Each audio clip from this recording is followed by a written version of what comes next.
Olá, boa tarde a todos. Hoje o tema vai ser muito interessante. A gente vai abordar o tema da espiritualidade e da psicologia. Acho que são dois temas distintos e ao mesmo tempo que fazem muita conexão. E simplesmente a gente vai conversar com o Dr. Jacó Pinheiro Goldberg. Ele é advogado, assistente social e psicólogo e doutor em psicologia. Acredito que tem muito a acrescentar aqui para todo mundo, para ver a visão dele sobre esses dois temas bem amplos. E vai ser muito interessante. Em alguns segundos ele já está conectando aqui com a gente.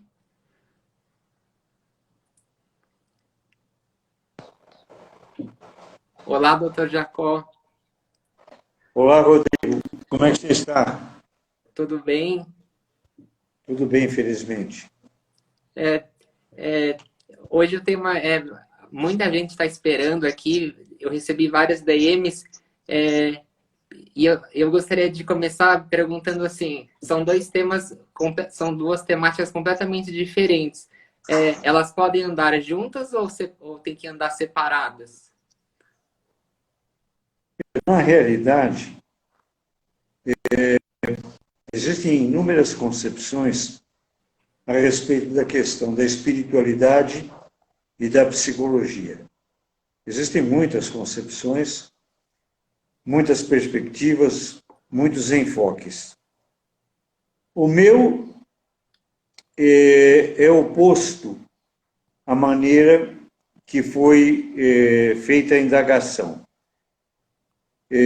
Na realidade, na minha opinião, e essa inclusive foi a minha tese de doutoramento em psicologia, é de que a compreensão do comportamento humano só é possível entendendo a dimensão espiritual da existência. Quer dizer, eu acho que não existe nenhuma contradição em discutir espiritualidade dentro do campo da psicologia ou discutir a questão da psicologia na visão espiritual do ser humano. Porque, na realidade, quando nós falamos em espírito, do que é que nós estamos falando?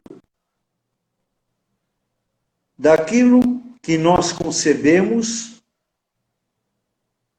como um ânimo de vida, uma contingência de vida, aquilo que impregna a nossa existência. Quando nós falamos de psicologia, nós falamos de uma ciência que estuda o modus de comportamento, a forma que o ser humano se comporta, como é que ele age e reage na sociedade e na natureza. É claro que aí se trata de uma questão filosófica, questão que transcende esse traçado de fronteiras para tentar compreender o ser humano, ou mais amplamente ainda, a vida de uma forma total.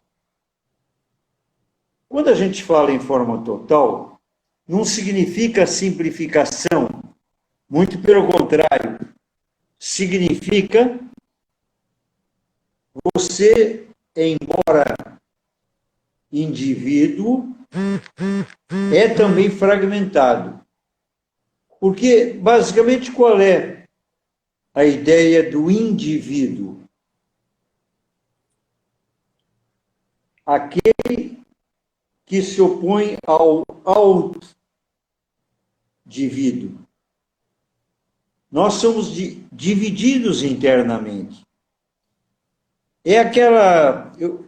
Eu não sei se você conhece, Rodrigo, aquele poema clássico da literatura portuguesa, que é de Fernando Pessoa, que é a base, aliás, da inspiração, não é, literária poética de Fernando Pessoa, que são os heterônimos, Ah, sim. não é? Você sabe que Fernando Pessoa escrevia na conformidade de vários personagens. Quer dizer, não era só uma projeção de personagem. Ele também se colocava como muitos. Eu sou outros, eu sou muitos. Essa ideia de uma compartimentação da ciência, ou do saber ou da cultura, ela é muito minimalista, ela diminui muito. Por exemplo, quando o médico ou o paciente diz de medicina, e o médico ou o psicólogo, vamos falar de psicologia, vamos falar de psicologia. Se alguém levanta uma questão de comportamento, por exemplo, não sei não, o sujeito é muito temperamental. Bom, o que é que ele significa com esta qualificação? O indivíduo é muito temperamental. Em geral, a ideia é de que é uma pessoa muito proativa, ou é reativa de modo muito intensa. Mas isso simplifica muito. Eu acho que até, Diga. se você me permitiu como uma colocação, que inclusive eu vi um vídeo seu, que as pessoas acabam passando a mão na cabeça de quem é, a pessoa tem pavio curto. E na verdade essa pessoa pode estar à beira de um crime, né? Ela não é para passar a mão na cabeça. Exatamente. Tem até aquela expressão francesa que eu acho muito significativa, muito elucidativa, muito didática, que pode nos ensinar muito. Je perdi ma vie par délicatesse. Eu perdi minha vida por delicadeza. Às vezes, por você não ser contundente, não ser firme, você se expõe a risco ou expõe a risco outra pessoa. E essa questão da objetividade, da transparência, da franqueza, está muito perto, muito fronteiriça da questão da espiritualidade e da psicologia. Muitas vezes o sujeito me aparece aqui no consultório, ontem mesmo aconteceu isso, sabe? O sujeito me apareceu aqui no consultório, era a primeira vez, ele marcou a consulta, e ele começou a falar de um problema aparentemente simples, de comportamento. Digamos que fosse, é óbvio que eu estou mudando um pouco para não identificar a pessoa. Digamos que ele teria falado alguma coisa de um conflito conjugal. Mas bastaram 15 minutos de conversa, Rodrigo, bastaram 15 minutos de conversa para que ele me perguntasse: mas, doutor, o senhor acha que a vida tem sentido? Tanto sofrimento? E aí ele estava muito impactado. Eu não sei se você está acompanhando o noticiário dessa menina, dessa criança de 10 anos, que foi engravidada por um parente através de um estupro, e a questão de ela ter o direito ou não de abortar. Isso está se transformando numa polêmica nacional.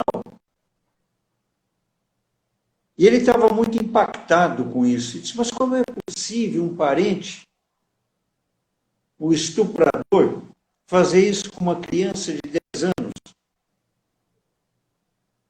E eu comentei com ele que se isto acontecesse em outras épocas da história, esse sujeito era considerado satânico, demoníaco. Diriam que ele foi incorporado por um espírito do mal, que ele foi diabolizado. Aliás, nas religiões afro-brasileiras, esse encontro entre espiritualidade e psicologia é muito comum. Mesmo nas questões, por exemplo, de exorcismo, mesmo também nas religiões pentecostais. Aliás, em todas, na católica, na judaica, em todas, existe essa ideia de você exorcizar o lado mal do indivíduo, que normalmente é referido como espírito mal. Então, essa ideia de espiritualidade, ela está profundamente ligada a um conceito de transcendência, de inserção, de nós estarmos num universo mais amplo do que aquele da dimensão corpórea, física, orgânica, cerebral, fisiológica do nosso corpo. E é claro que é uma questão filosófica, ela está próxima a uma questão de religião, embora ela não se confunda com religião. O indivíduo pode ser extremamente espiritualizado, e isso é muito frequente, não seguir nenhum dogma, nenhum ritual. Aliás, tem um livro muito bom a esse respeito que eu recomendo para os seus leitores. Aliás, não um livro não. Toda a obra dele, de um filósofo extraordinário, que é o Martin Buber. O Martin Buber fala muito a respeito da diferença entre espiritualidade e religião e psicologia. Mas também ele fala daquilo que existe de comum em todos esses processos. Eu me lembro que alguns anos atrás eu fui procurado por um indivíduo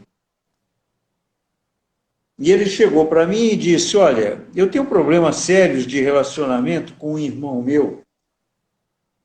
E ele começou a descrever o irmão dele.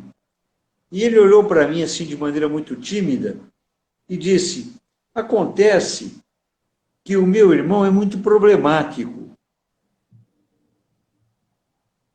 Eu disse: como assim problemático? Ele falou: ele tem muito problema psicológico, né? Eu falei: não. O perfil que você me descreveu do seu irmão não é de um indivíduo problemático, é de um criminoso. Todo o comportamento do irmão do sujeito, ele era traficante de droga, cafetão de mulheres, ladrão, já tinha matado gente. Mas como assim problemático? Não, ele que cria problema para a sociedade. Porque se você fizer esse reducionismo, você deixa de lado a possibilidade de julgamentos morais.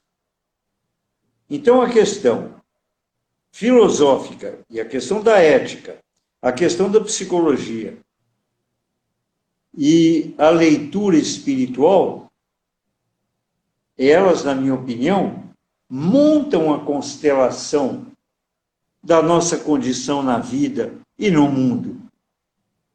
Basicamente, nós somos seres, na minha opinião, seres espirituais. Nós temos que fazer opções que são opções morais, mas também temos que fazer um esforço de compreender o significado da vida. Porque senão você atravessa a sua biografia, a sua história, como um turista. Sabe aquele turista que vai visitar a Grécia? Fica 2 dias em Atenas no hotel, que está frio, está chovendo, ele fica dentro do hotel, e depois ele volta para o Brasil e quer fazer conferência sobre a cultura grega. Eu tive um sujeito conhecido meu que fez isso, viu, Rodrigo? Tem gente que vive dessa maneira. Exatamente. E eu acho que você tocou num assunto muito interessante do sentido da vida. É, eu acho que a gente tem que sempre buscar um sentido, porque, inclusive, eu vi um vídeo seu que você fala se a pessoa acredita que ela veio aqui para comer, para viver, para brincar, para gastar dinheiro e para depois morrer, não tem sentido a vida. Eu acho que a gente tem que buscar fazer a diferença. Exatamente. Aliás, essa colocação que você fez agora é uma colocação muito feliz, muito feliz, muito feliz. A ideia de fazer a diferença. Porque essa ideia de igualdade é uma falsa noção política e ideológica de democracia. Quando alguém diz que todos os homens e mulheres são iguais, está cometendo um erro filosófico, psicológico, espiritual absoluto. Isso é uma mentira. Como assim todos nós somos iguais? Que história maluca é essa? Isso é uma concepção totalitária. Isso é uma concepção nazista. Nós não somos iguais coisa nenhuma. Cada ser humano é absoluto e totalmente diferente de todos os outros. Isso faz parte, inclusive, do milagre da natureza. Isto é uma das essências da espiritualidade. Veja a importância da condição humana. Se você diz que todo mundo é igual, você, no fundo, está dizendo que cada um é desimportante. Alguns anos atrás, um presidente da República no Brasil, o presidente Geisel, deu uma entrevista pela televisão e alguém tinha falecido, eu não me lembro quem era, mas ele disse mais ou menos o seguinte: ninguém é substituível. Ele quis dizer que se alguém morresse, que alguém outro ocuparia o cargo, a função, coisa e tal. No dia seguinte, eu dei uma entrevista na televisão dizendo que ele tinha cometido um erro. Porque a minha mãe não é substituível. Quando a minha mãe morreu, eu não fiquei andando pela rua procurando alguma mulher e escalando ou elegendo para ser minha mãe. O vazio ficou para sempre. E continua vazio, e vai ficar vazio. E respeitar esse vazio faz parte da plenitude da existência, do respeito à espiritualidade. Porque este é um vazio que não é oco. Os americanos, eles têm uma expressão em inglês para essa ideia que é empty. O empty americano em inglês é oco. Os japoneses têm uma expressão muito mais filosoficamente interessante. Os japoneses dizem sunyata. Por quê? Porque eles dizem é vazio, mas não é oco. É vazio, mas não é oco. E como é que você explica isso? Eles dizem, se você tem um copo de cristal, esse copo não se caracteriza só pelas suas bordas. Ele também se caracteriza pelo vazio. Se não existisse o vazio, não existiria o copo. Então, se a minha mãe morreu, ela pode continuar presente. Isso é espírito. Isso é o espiritual. É uma simplificação muito absurda. Tem um indivíduo que chega e diz, eu só acredito no que vejo. Ah, pelo amor de Deus, como assim? Nós sabemos que a nossa competência de visão é limitadíssima. Se você colocar agora um microcosmo, um microscópio aqui, um microscópio, você vai ver centenas, milhares de formas de vida, intensas e exuberantes, que não é visto a olho nu. Mas se você quiser, inclusive, ultrapassar essa questão, vamos pensar na emoção. Eu te faço uma pergunta.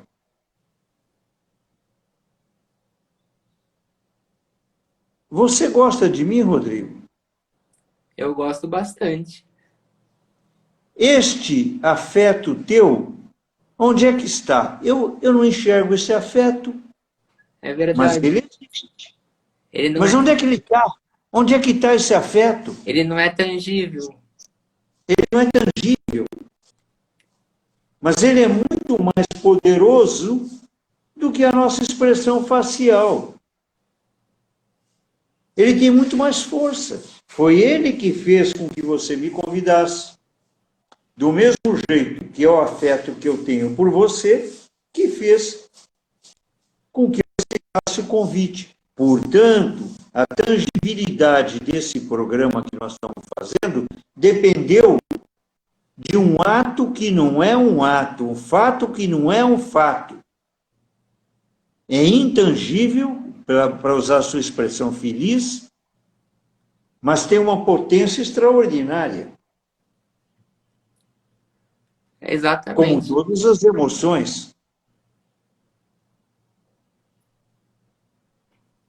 Eu diria mais. Eu não sei se eu citei num programa seu um filósofo cristão, Pierre Teilhard de Chardin. Teilhard de Chardin diz o seguinte: na dimensão do cosmo, só o milagre é compreensível. Quando eu olho a minha vida e eu me vejo aquele menininho que nasceu em Juiz de Fora, uma cidade pequena, provinciana de Minas Gerais,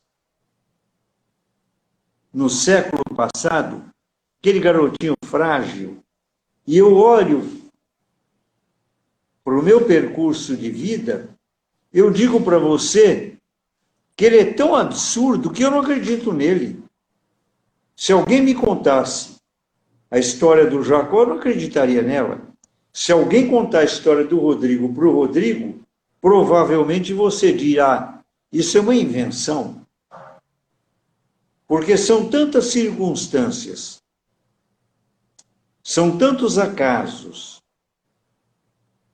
são tantos encontros e desencontros improváveis, o que o latino chamava, e em matemática você sabe que é muito importante, de imponderabilia, o que é imponderável.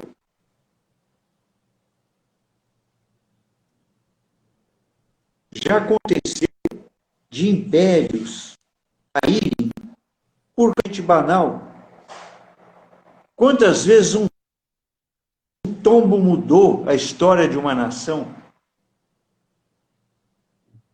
Tem aquela passagem, né? Eu não sei se eu contei no teu programa, a passagem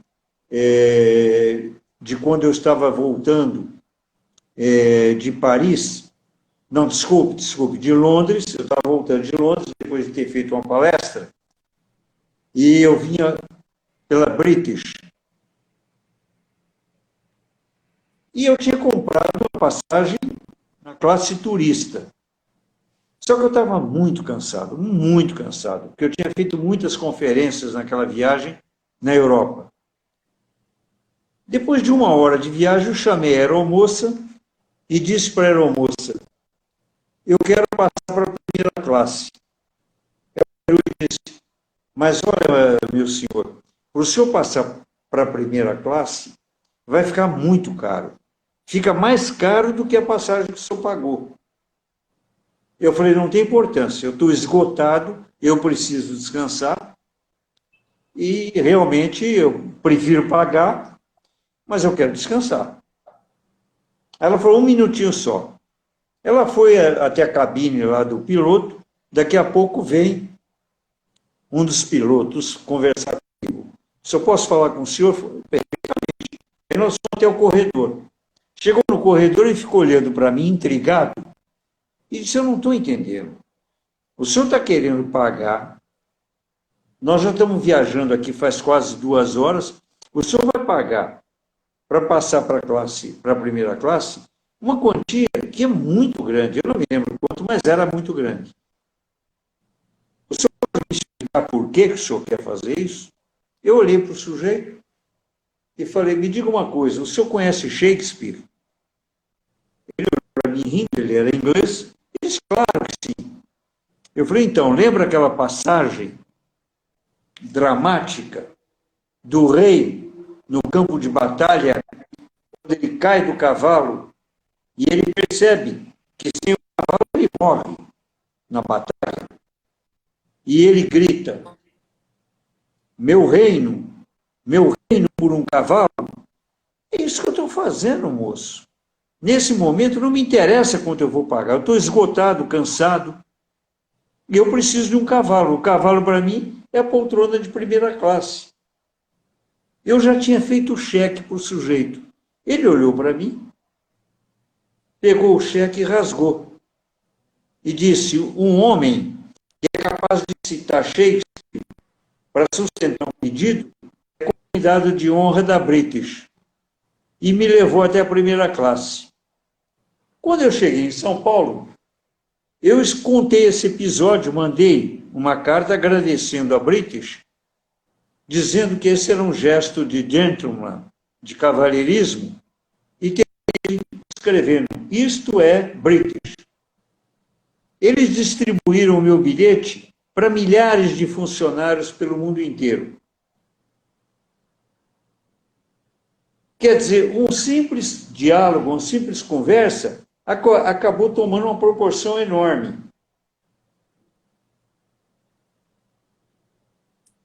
Isto é espiritualidade. Isto é psicologia. Olha, muito interessante. Essa história realmente prova a questão da espiritualidade junto com a psicologia. Exatamente, porque se você não empresta grandeza, significado maior, se você se limita, por exemplo, alguns anos atrás me convidaram, mas não foi alguns anos atrás, não, agora eu lembrei, foi o ano passado. O ano passado me convidaram para fazer uma palestra numa empresa que estava com dificuldades financeiras. E eu fui fazer a conferência e o presidente da firma chamou, acho que devia ter lá uns 150 funcionários para o auditório. Eu fui até a mesa para fazer a palestra.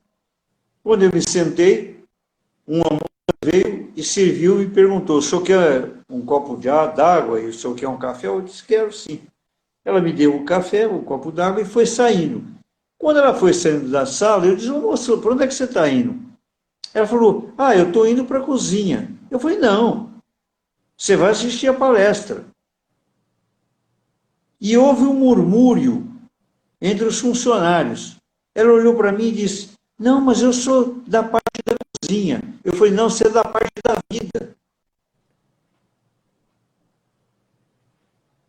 Como é que uma empresa convida alguém para falar do destino da firma e elimina, exclui alguém tão importante quanto a pessoa que prepara a comida para os funcionários? Isso é despir da vida o que ela tem de mais profundo e transformador. Olha, é muito, muito bonito essa sua atitude e realmente é a admiração de muita gente, com toda certeza. Porque é só isto, Rodrigo, é que dá para cada um de nós a ideia de que tudo, absolutamente tudo, na natureza está incorporado à nossa história. Hoje, quando eu entrei aqui na minha sala, você conhece aqui o meu consultório, você é um amigo que nos frequenta. Aqui estava fria, a casa é muito grande, então a sala estava fria. Eu conversei com uma das pessoas que trabalha aqui e falei, se o dia ficar frio desse jeito, eu vou embora para casa. Eu não vou ficar trabalhando nesse frio porque eu não gosto de ar-condicionado. Aí disse, não, mas tem aqui um aquecedor, coisa e tal, e resolveu o problema. Mudou meu estado de espírito, estado de espírito. Não é a condição psicológica, não. É como se um outro Jacó estivesse aqui disposto. Porque se eu trabalho friorento, se eu trabalho com frio, eu não vou corresponder à pessoa que me procura. Quem me procura, procura triste, deprimido, angustiado, sofrido. Agora, se eu estiver sem ânimo, eu não tenho direito de atendê-lo. Não adianta ter competência, não adianta ter lido Freud, não adianta ter estudado psicanálise, psicologia, não adianta entender de cérebro, de sinapse nervosa. Não adianta. Antes e acima de tudo, tem que existir um encontro humano em cima do fogo da paixão. E o fogo da paixão, ele depende de espírito. Eu fico impressionado, viu, Rodrigo? Já na advocacia, eu advoguei muitos anos. Advoguei quase 25 anos fazendo advocacia criminal antes de estudar psicologia. Aliás, teve um canalha, um jornalista canalha, que disse, mas o Jacó é advogado e depois ele foi fazer uma pós-graduação em psicologia. Não é verdade, é mentira. Eu fui fazer psicologia quando eu tinha quase 40 anos de idade e eu sentei no primeiro ano da faculdade e terminei na Universidade Católica de Santos. Eu larguei direito para poder fazer psicologia. Não foi um arranjozinho, não. Como também serviço social na PUC e na Católica. A mesma coisa. Cada vez que eu fiz uma das formações, eu me empenhei totalmente. Por isso que eu digo que eu sou muitos. Você chega para mim e diz, você é psicólogo? Eu sou psicólogo, eu sou maçom, eu sou judeu, eu sou mineiro, eu sou careca, eu sou uma porção de coisas. Não queira me reduzir a uma qualificação simplista. Nós acompanhamos nesses dias essa polêmica que aconteceu a respeito do uso de certos medicamentos para a Covid-19. E uma das coisas que eu achei curiosa é uma insistência muito grande do presidente da Organização Mundial da Saúde de dizer que era preciso evidência científica. Esse é esquisito, Rodrigo. A última coisa que esse sujeito pode falar é evidência científica. Ele desconhece e ignora totalmente qualquer coisa a respeito da doença. Como é que ele está falando em evidência científica? Mandando lavar a mão? Bom, lavar a mão, eu já disse para você aqui no seu programa. Lava a mão desde que eu sou criança. Minha avó, quando eu era criança, dizia, menino, vai lavar as mãos. Eu não quero só evidência científica. Eu quero convicção. Eu quero fé. Eu quero esperança. Eu quero perspectiva. Qualquer indivíduo que trabalha com o ser humano, e eu vou repetir a sua expressão feliz, e é incapaz de trabalhar com o impalpável, o intangível e o inacreditável, não entendeu nada do que é a jornada histórica do ser humano. Para você compreender a jornada histórica a biografia de uma pessoa, você tem que olhar para a pessoa e pensar: aqui existe alguém que nunca existiu, alguém que nunca vai existir. Isto é respeito à vida e à pessoalização. Cada indivíduo é um mundo, um mundo. Portanto, no judaísmo se diz: quando morre uma pessoa, morre um mundo.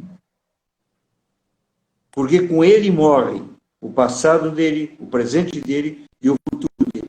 Só não morre o espírito dele. Olha, muito bonito. Tudo que você acrescentou aqui. Muito E eu ia, obrigado. eu ia complementar exatamente, mas você já complementou que cada indivíduo é um universo, né? E muita gente não enxerga assim. Fica tentando simplificar e colocar dentro de parâmetros subjetivos do outro. Eu me lembro que, certa vez, eu fui procurado por um rapaz, e isso já aconteceu há muitos anos atrás, sabe? E a mãe desse rapaz disse para mim: ele foi reprovado em todas as escolas. Eu creio que ele tem um déficit intelectual, porque ele fez um teste de QI e ficou registrado uma deficiência. Hoje, esse sujeito é um dos mais importantes políticos do Brasil. Ele tem uma inteligência diferenciada. Você colocou muito bem logo no começo da nossa conversa. Vamos sentar, Vitor. Estou recebendo aqui a visita de um amigo nosso, o Vitor Sniffer. Fica à vontade, por favor, Vitor. Obrigado. E eu estava dizendo que a capacidade de entender que esse sujeito tinha uma inteligência singular, original, possibilitou a ele ocupar um espaço no mundo que o mundo não tinha reservado para ele. Compreendeu? Porque o nosso mundo, infelizmente, ele é feito para indivíduos classificáveis. Hoje em dia você vai em qualquer lugar, o sujeito pergunta: o seu CPF? Oye, que história é essa? Eu lá sei qual é meu CPF. O que é isso? O que é isso?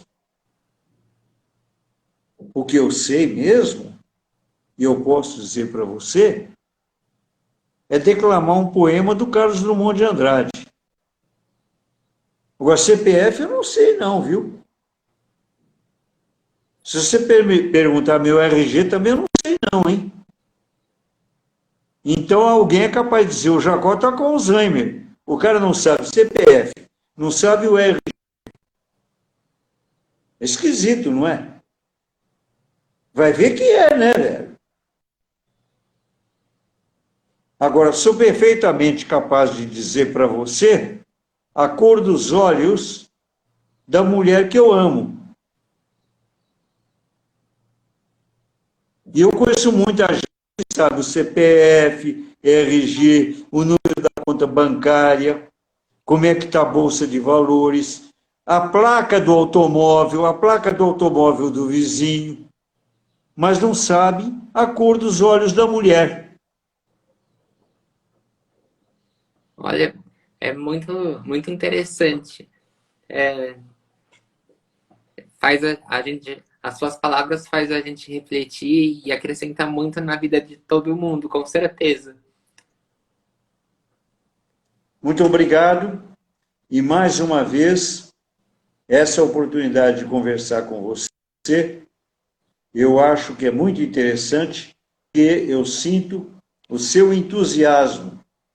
E é esse entusiasmo que explica, justifica e dá significado para as nossas vidas. E é Exatamente. esse entusiasmo que transforma você num dos grandes formadores de opinião pública hoje jovem nesse país. Muito obrigado e até a próxima vez. Eu que agradeço. Muito obrigado e todo mundo aqui agradece também. Muito Até a obrigado. próxima vez. Até a próxima. Tchau, Obrigado. tchau.